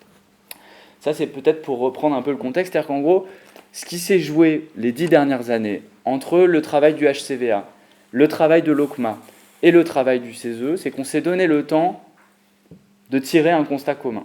Ce constat, aujourd'hui, il est très solide, je pense même extrêmement solide. Maintenant, la question, c'est comment est-ce qu'on va passer à l'action pour éviter une dégradation subite de l'action associative qui, par-delà, je vous le disais tout à l'heure, les biens et les services qu'il apporte aux bénéficiaires et de manière générale à l'économie, génère tout un pan de l'activité démocratique, de solidarité et ainsi de suite, sur des territoires qui, parfois, aujourd'hui, subissent une forme de désertification en matière de services, mais aussi en matière d'activité. Voilà. Donc on a le contexte un peu conjoncturel du moment, et quand on parle de marchandisation, on observe, en fait, en se portant sur l'architecture du droit, et on l'a beaucoup dit tout à l'heure, et l'Observatoire le regarde de près, que la constitution de l'Union européenne, en se fondant sur une approche de marché libre et non faussée, a omis ou n'a pas réussi à constituer un espace protégé pour l'initiative citoyenne des intéressés. En gros, on se rend compte que c'est l'absence de politique publique européenne considérant l'association pour son approche démocratique et citoyenne, et donc non marchande, qui génère aujourd'hui un glissement progressif dans des logiques de concurrence et des logiques de marché. Évidemment, la grande difficulté qu'on a dans tout ça, c'est que ça s'est construit... en gros, ce cadre-là est inscrit dans les traités. Donc on bute aujourd'hui sur la difficulté à réformer les traités pour protéger l'initiative citoyenne associative des logiques de marché, mais on a un certain nombre de solutions. Dans l'avis du CESE, on fait 20 préconisations d'action publique, on en fait pour la France et on en fait pour l'Europe. Pour l'Europe, c'est une préconisation très large, c'est de dire qu'il est important de considérer le monde associatif pour son approche non marchande et démocratique, et donc de lui créer un cadre spécifique, c'est ce que je vous racontais là. Peut-être... un point pour illustrer ce qu'il se joue, l'absence de reconnaissance particulière du monde associatif dans cette logique de marché génère une assimilation de l'association à l'entreprise. C'est ce que nous disait Gianluca tout à l'heure. Et ça génère en cascade, l'invisibilisation de l'apport démocratique du monde associatif, et deux, son essentialisation à son objet purement productif. Et 3, son assujettissement aux mêmes règles. Voilà. Et possiblement 4, son assujettissement aux mêmes logiques intellectuelles, ce qui génère progressivement les logiques de financiarisation et ainsi de suite. Voilà. Donc l'enjeu, c'est d'avoir un sursaut pour discriminer l'action associative d'intérêt général du reste des logiques de marché. En France, on a un certain nombre de solutions, et je pense que c'est ça vraiment les travaux qu'il va falloir pousser. L'observation que fait la version 2 de l'Observatoire de la marchandisation des pistes de solutions, principalement en matière de gouvernance, quand on voit ce qui se joue en Belgique sur l'éducation permanente, c'est-à-dire de penser des systèmes qui garantissent l'action associative sur le plan budgétaire. En gros, on pourrait se poser la question. En France, on a constitutionnalisé le droit d'association, mais sans sanctuariser sa logique budgétaire, on ne lui garantit pas son exercice.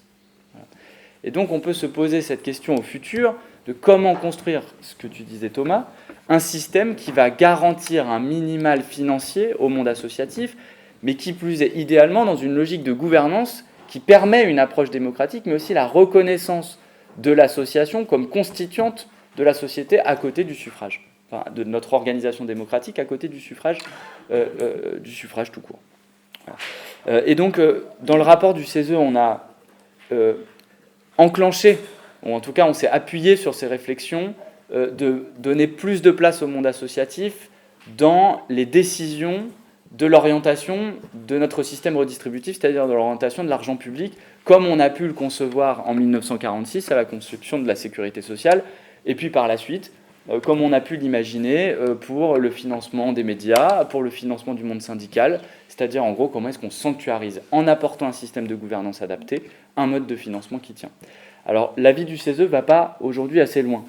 On fait appel à la création d'une structure ad hoc qu'on a appelée le Fonds de mobilisation pour le monde associatif et qui serait cofinancé par différents apports entre le mécénat et l'argent public et co-gouverné entre les associations, l'État et les élus représentés. C'était sur le fond politique une avancée, sur l'approche technique aujourd'hui pas encore, je pense, à la hauteur de l'enjeu au regard des réductions budgétaires qui nous attendent. Cependant, toute initiative aujourd'hui de cogestion ou en tout cas de partage de la gouvernance démocratique d'un système redistributif sera bonne à prendre et je pense que c'est là-dessus qu'il va falloir qu'on continue à pousser. Deuxièmement, et je pourrais m'arrêter à la sortie à ça, le sujet de la marchandisation. Donc on est face à un problème budgétaire, on est face à un problème de glissement de vision politique qui devient de plus en plus autoritaire et ça, on n'a pas manqué d'en parler préalablement. Cependant, le glissement de marchandisation est le fait d'un cadre de droit. Je le disais tout à l'heure, le fait d'un cadre de droit européen qui vient se transposer dans un cadre de droit français et qui vient progressivement changer la pratique politique en respect de ce cadre de droit, mais aussi du coup la culture de l'agir politique et enfin la culture du monde associatif elle-même. Voilà.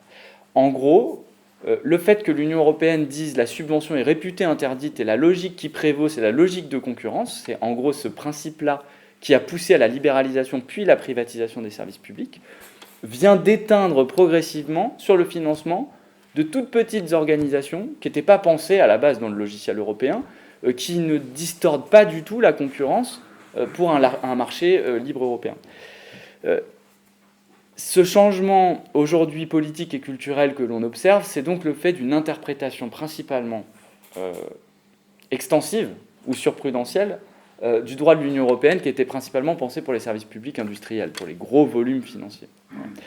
Et donc ce qu'on a réussi à dire dans cet avis du CESE, c'est qu'il est possible en droit français de commencer à rétropédaler sur ce sujet de la marchandisation. C'est-à-dire en gros de traduire la vision de la France du droit de l'Union européenne vis-à-vis du monde associatif, soit en utilisant le principe de subsidiarité, c'est-à-dire en fait l'Union européenne étant fondée sur un principe de subsidiarité, on considère que la France a possibilité de déterminer ses propres règles en matière d'intérêt général et donc de dire ça finalement, je ne souhaite pas l'assujettir au marché. Et ça c'est un peu l'appel politique que cet avis pose. Et deuxièmement, de réinterpréter ou d'interpréter des cadres de directives européennes qui n'ont pas été forcément bien faites et qui pourraient l'être mieux. Voilà. Et ma conclusion là, c'est que faire par la suite ?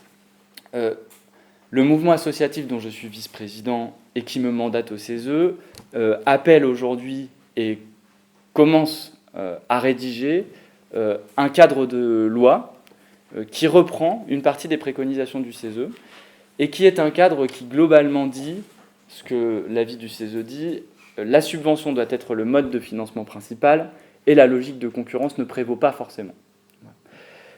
Ça ne changera pas forcément la face du monde tout de suite. Cependant, tant qu'on n'aura pas changé ce cadre-là, qui a mis 20 ans à s'infuser, d'ailleurs c'est ce qu'on constate assez régulièrement, principalement dans le droit de l'Union européenne, quand on change quelque chose, ça met du temps à revenir, et ça met encore plus de temps à changer la culture. Voilà. Et donc l'enjeu, c'est tout de suite changer ce cadre de loi pour sécuriser les associations dans une logique de subvention, mais aussi pour sécuriser les élus locaux qui souhaitent le faire, et donc en gros, in fine, simplifier ces modalités de financement en repassant par une logique de subvention. Pour ce qui sera par la suite des évolutions de gouvernance, là pour le coup, on ne pourra pas l'imposer par la loi, je pense, sauf si on constitue un dispositif spécifique, mais en tout cas, une partie du financement du monde associatif restera entre les mains des élus du suffrage. En revanche, c'est là où le jeu de force des acteurs et des alliances entre élus et monde associatif doit se jouer sur la construction d'initiatives territoriales, de partage de gouvernance. On a des élus locaux qui le font.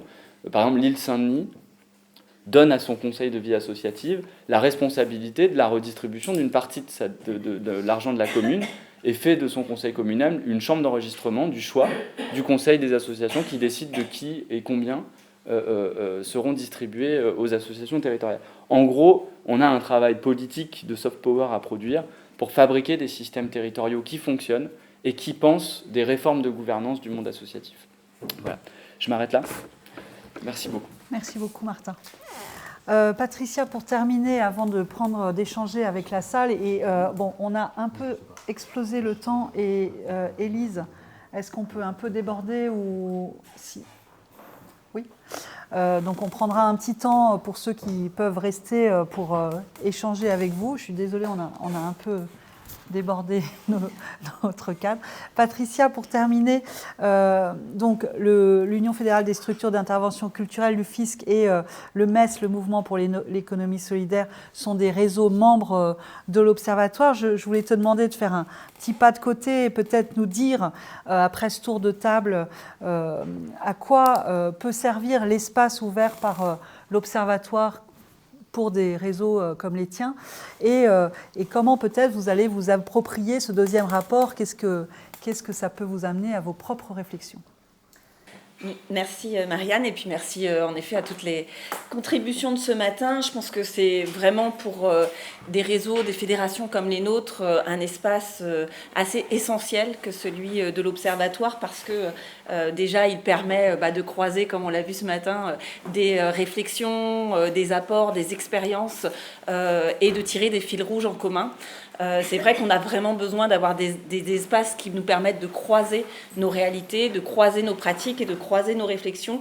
Et ce côté interassociatif de l'Observatoire en lien avec les espaces de la recherche est typiquement un aussi des partenariats, je pense, qui nous permettent de nous renforcer en termes de mouvements collectifs.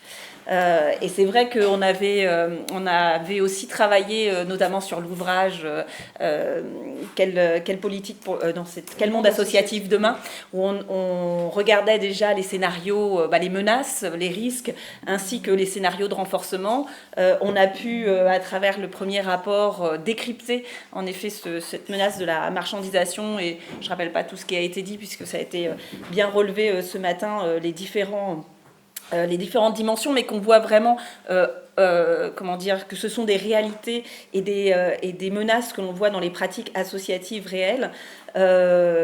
On peut aujourd'hui ajouter à ces menaces, et ça a été bien dit, notamment Martin, mais aussi ce qu'on a entendu de la Belgique ou de l'Italie, la politique austéritaire très forte qui s'abat sur notre champ aujourd'hui, mais qui n'est pas seulement austéritaire au sens d'une économie budgétaire, mais aussi d'une remise en cause assez fondamentale du champ d'intérêt général que portent nos associations. Et j'en veux pour exemple, si je devais donner un témoignage, la politique mise en place par Christelle Morancet en région Pays de la Loire, qui, au-delà de la volonté de faire des économies, a renvoyé les associations à trouver justement de nouveaux modèles économiques, de rentabilité, de performance, les associant ainsi plutôt à des secteurs entrepreneuriaux pour aussi bien le planning familial que le champ culturel, que le champ du sport. Vraiment, c'était l'ensemble du champ associatif qui était à cet endroit visé. Et si je dois faire un comparatif aujourd'hui de la situation, par exemple, dans le secteur culturel, on voit bien que les politiques publiques d'appui à l'industrie culturelle et créative sont en développement, alors que celui sur le champ des services publics ou des associations est au contraire en retrait. Donc on voit qu'il y a véritablement une volonté, au-delà de la question de l'économie, aussi de marchandiser nos champs d'activité, nos manières de faire, et en effet une forme de récupération, de captation des pratiques que nous avons pu développer maintenant depuis tant d'années. C'est aussi la politique réactionnaire que l'on voit aussi poindre, et d'extrême droite. On a parlé beaucoup de la remise en cause des libertés associatives, mais on voit aussi que le champ de la droite autoritaire ou de la droite de l'extrême droite renvoie très souvent les associations à la forme de prestation, et en effet d'une prestation plutôt docile vis-à-vis d'une vision politique adossée ou fondée sur la question des droits fondamentaux. Donc on voit que cette marchandisation, elle est aussi, vraiment une volonté aujourd'hui qui sert les dynamiques les plus réactionnaires de notre champ social. Et pourtant, et c'est peut-être, je vais aller plutôt aussi sur la seconde partie du rapport, qui est justement celui des solutions et celui de la manière de comment rebondir aujourd'hui. Je crois qu'il faut qu'on soit véritablement conscient de la capacité des forces citoyennes que représente ce champ du monde associatif et plus largement des initiatives d'économie solidaire, parce que nous sommes en effet des millions à être impliqués sur les territoires dans ces dynamiques, et ce que disait également bien Martin, c'est-à-dire d'offrir des espaces publics de convivialité, de dialogue, de rencontres, de capacité d'engagement. Et il faut véritablement que nous arrivions à être dans un moment de repolitisation, en effet, de ces espaces-là, mais par repolitisation, évidemment, au sens des partis, repolitisation au sens des droits fondamentaux, au sens d'une capacité démocratique, comme tu le disais. Et ce qui est assez intéressant aujourd'hui, si on doit se donner peut-être un peu des points d'appui pour réussir à avancer, c'est qu'on voit qu'à certains endroits, à la fois sectoriels ou plus généraux, la question de l'affirmation de ces droits fondamentaux revient peut-être plus fortement qu'un discours, en effet, qui a longtemps été aussi axé sur la question de l'économie et la capacité des associations à faire de l'économie. Nous, on peut en être le témoin dans la culture, beaucoup sur cet aspect d'un secteur culturel qui serait plus fort que le secteur automobile, et on se gargarisait d'un certain nombre d'arguments autour de cela. Mais on voit bien aujourd'hui la difficulté auquel on est confronté, c'est que écoutez, l'industrie culturelle, en effet, elle fait aussi bien que l'industrie automobile, mais pour autant, elle ne répond pas à ce qui fait le besoin d'émancipation, le besoin d'espace critique, le besoin de relations culturelles aujourd'hui, le besoin de diversité culturelle, parce que justement, elle n'est pas assise sur les mêmes logiques qui nous guident, que ce soit justement la non-lucrativité que vous rappeliez et la capacité à faire du collectif. Et cette question de l'économie et du secteur d'activité nous fait parfois reculer sur la logique d'affirmation des droits, et je trouvais intéressant justement en résonance, et c'est là aussi qu'on voit qu'on peut vraiment aussi réfléchir à un niveau international et européen.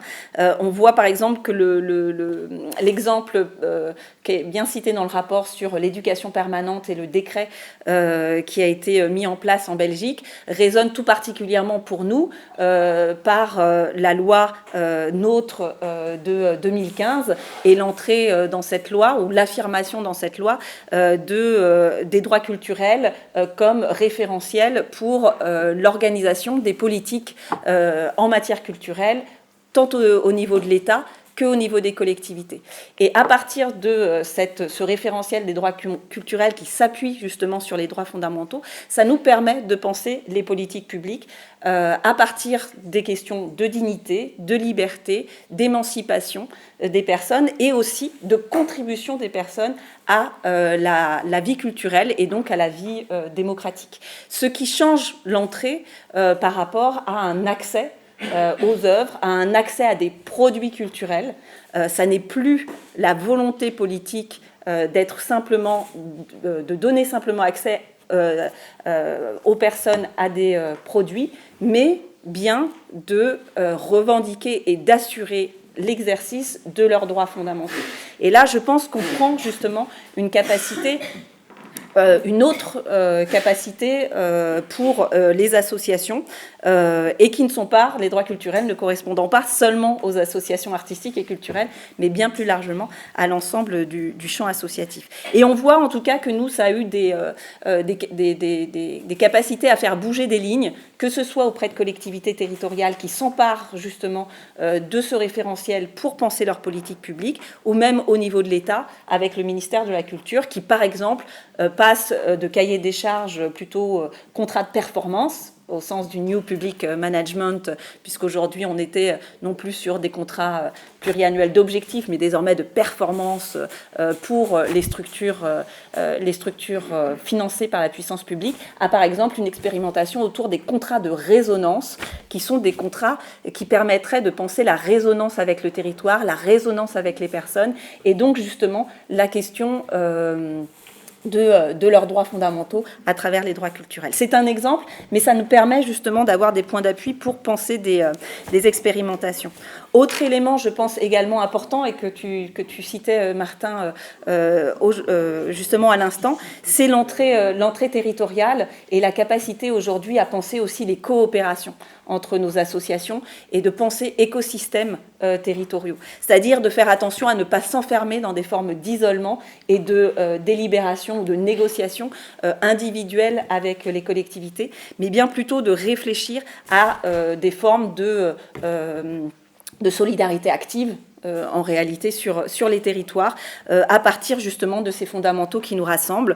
Et c'est vrai que ce qui est intéressant, c'est justement cet exemple de la sécurité sociale de l'alimentation, qui n'est pas seulement une organisation, une nouvelle organisation de la production ou de l'organisation du travail dans le champ de l'alimentation, mais qui revendique justement le droit à l'alimentation et qui revendique une entrée de démocratie locale, parce que la question de ces droits, elle concerne non seulement les travailleurs, mais aussi toutes les personnes concernées par le fait de s'alimenter, c'est-à-dire nous tous et nous toutes.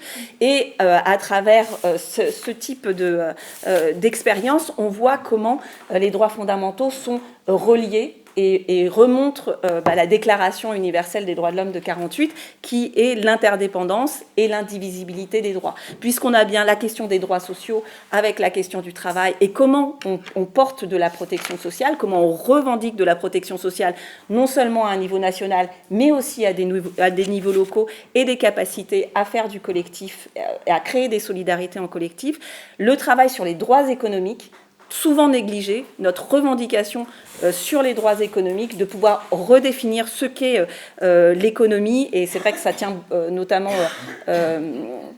beaucoup à cœur du mouvement pour l'économie solidaire, de réfléchir. Je sais qu'il y a un article notamment sur l'économie solidaire en mouvement dans le rapport où Joseph Combe, notre ancienne coprésidente, redit à quel point on a un besoin de changer les imaginaires sur l'économie pour la réinvestir et se la réapproprier. Et à partir des droits économiques, on voit bien qu'on a aussi une capacité de repenser nos formes de solidarité et nos formes de coopération sur les territoires, justement.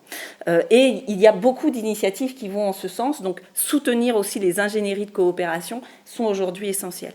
La question des droits culturels, que j'évoquais à l'instant, parce que c'est aussi remettre de la dignité des personnes et la diversité culturelle qu'ils représentent dans leur mode d'usage. Et puis enfin, les droits civils et politiques.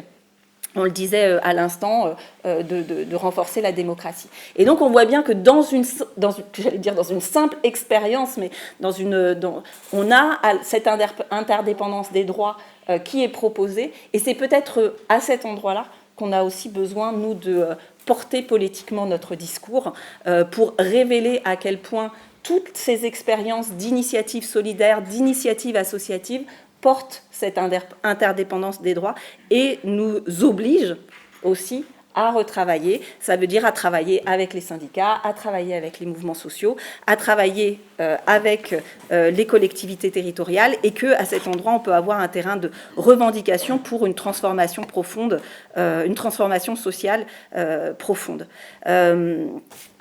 J'avais quelques références, mais j'aurais...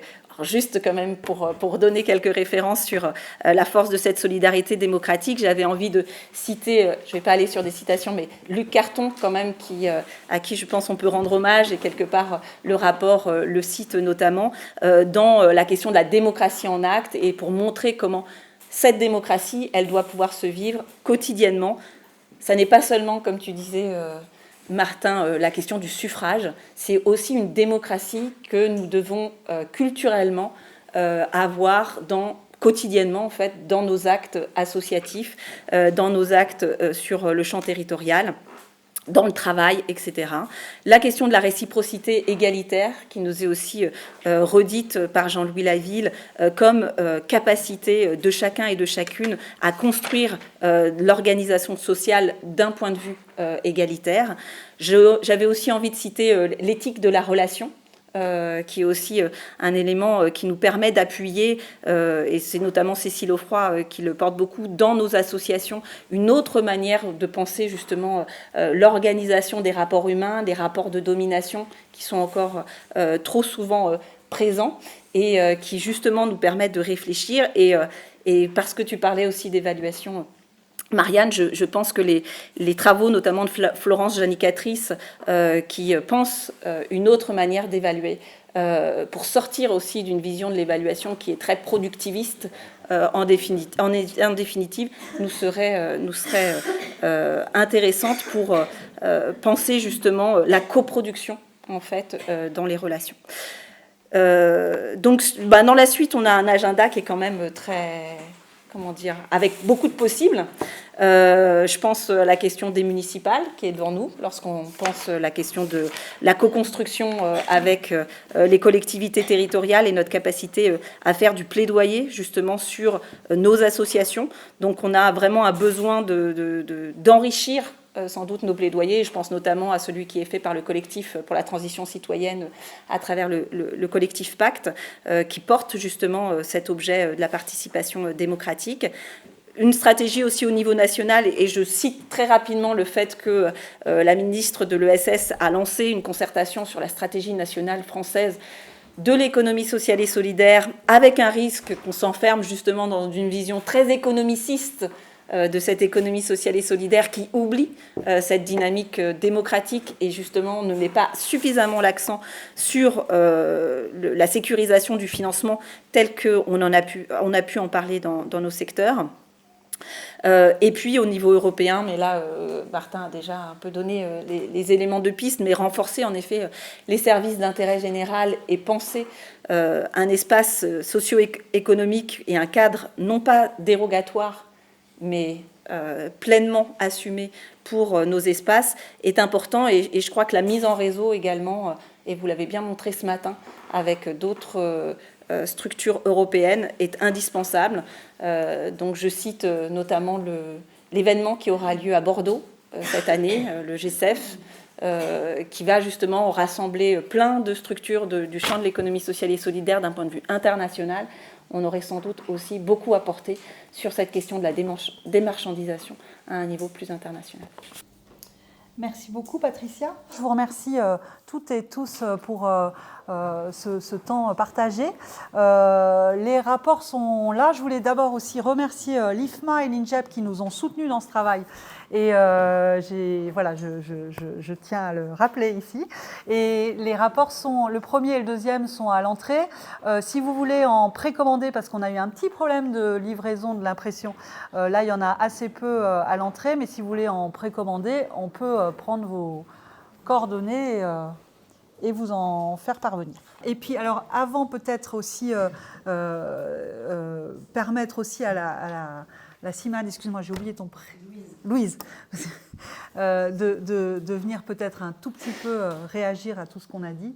Éventuellement, Gloria, si tu veux. Merci déjà, c'était hyper intéressant. Et en effet, je voulais réagir. Alors moi, je suis Louise Lecaudet, je travaille à la CIMAD et notamment pour la rétention, je suis responsable d'équipe. Pardon, je suis responsable d'équipe qui travaille en rétention pour la CIMAD. Et je voulais réagir parce que il me semble que justement l'histoire de la CIMAD en rétention est vraiment saisissante au regard de tout ce que vous venez de dire.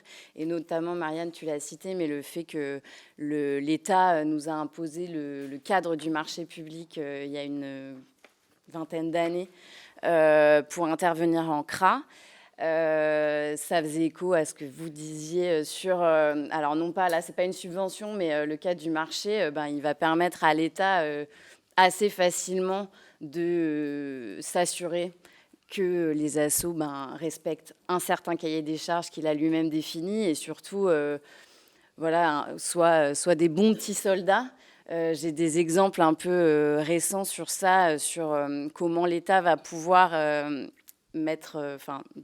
limiter l'exercice de nos libertés associatives par le cadre du marché public et notamment 2 atteintes assez récentes qu'on a pu observer sur la liberté d'expression. Les marchés publics dans les CRA, c'est des marchés triennaux, donc tous les 3 ans, l'État publie un appel d'offres avec les nouveaux marchés et il va inclure des nouvelles clauses à chaque fois. Donc, marché de 2021, le marché a vu apparaître une nouvelle clause sur la liberté d'expression. Je les ai notées là, qui prévoyait que le titulaire, donc les associations, sont tenues de maintenir secrètes les informations qu'elles reçoivent dans le cadre de leurs entretiens confidentiels avec les personnes retenues, sauf à demander l'accord express de l'administration pour les rendre publiques. Quand on a vu apparaître cette clause, la CIMAD, il y a un jeu de questions-réponses à chaque fois avec l'État lors de la publication d'appels d'offres pour des marchés publics. Et les réponses de l'État ont valeur contractuelle, en gros. Donc la CIMAD pose la question sur cette clause en demandant si... la question, c'était celle-là, c'était est-ce que le titulaire du marché pourra exprimer des opinions, des critiques et propositions d'ordre général dans ses publications et ses communications et dans les publications communes avec les autres associations intervenant en CRA. En 2020, la réponse de l'État, elle est très claire. Il nous dit la liberté d'expression est un droit fondamental garanti par les différentes conventions internationales. Elle ne peut être limitée par des clauses contractuelles. La dernière réponse lors du dernier marché, donc l'année dernière, est complètement différente. Et voilà, elle fait écho au contexte actuel que vous avez décrit. Elle est non, point. Le titulaire exerce les prestations du marché et est tenu au respect et à l'application du principe de neutralité et de confidentialité. Voilà. Et donc, on voit aussi apparaître en plus cette notion du principe de neutralité. L'État considère que, comme on exerce des missions de service public, on est tenu au même régime que des fonctionnaires. Ça a eu des conséquences directes très nettes dans nos pratiques à nous. Notamment, on avait embauché une personne voilée. On nous a demandé de retirer son voile quand elle intervenait en CRA pour notre association, ce qu'on a refusé, bien entendu, mais du coup, ça a eu des conséquences pour elle, puisque à l'issue de son CDD, elle n'a pas pu être renouvelée. Voilà, et ensuite, c'est construit aussi toute une réflexion en interne sur nos recrutements. On a dû ajouter, lors de nos entretiens pour les postes d'intervenants en CRA, un petit laïus sur ce principe de neutralité. Ça vient directement de la loi séparatisme de 2021.